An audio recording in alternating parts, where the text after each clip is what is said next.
Hi friends, ఈ వీడియోలో ఒక హెల్తీ లడ్డు తయారు చేసుకుందాం. ముందుగా ఒక ప్యాన్ తీసుకొని నెయ్యి వేసి 1 కప్పు బాదం పలుకులు వేసి వేయించాలి. అదే కప్పుతో జీడిపప్పు పలుకులు వేసి వేయించుకోవాలి.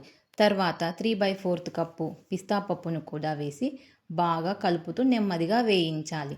3/4 కప్పు గుమ్మడి గింజలు వేసి నెమ్మదిగా వేయించాలి. తర్వాత 1/2 కప్పు సన్ఫ్లవర్ సీడ్స్ను కూడా యాడ్ చేసుకోవాలి. నెమ్మదిగా కలుపుతూ 1/2 కప్పు నువ్వులు కూడా యాడ్ చేసుకొని దోరగా మొత్తాన్ని వేయించుకోవాలి.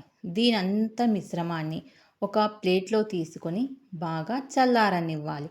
తర్వాత అదే ప్యాన్ తీసుకొని కొద్దిగా నెయ్యి వేసి గింజలు తీసిన ఖర్జూరపు మిశ్రమాన్ని వేసి కొద్దిసేపు వేడి చేయాలి. ఈ మిశ్రమాన్ని ఆ డ్రై ఫ్రూట్లో వేసి బాగా మొత్తాన్ని నీట్గా కలుపుకొని ఇప్పుడు మనం ఉండలుగా తయారు చేసుకోవాలి. ఈ ఉండలు పిల్లలు హెల్తీకి చాలా ఇష్టపడతారు. మీరు కూడా ఒక్కసారి ట్రై చేయండి. చాలా హెల్తీగా ఉంటుంది. సూపర్ లడ్డు మీరు ఇంట్లో తయారు చేసుకోవచ్చు.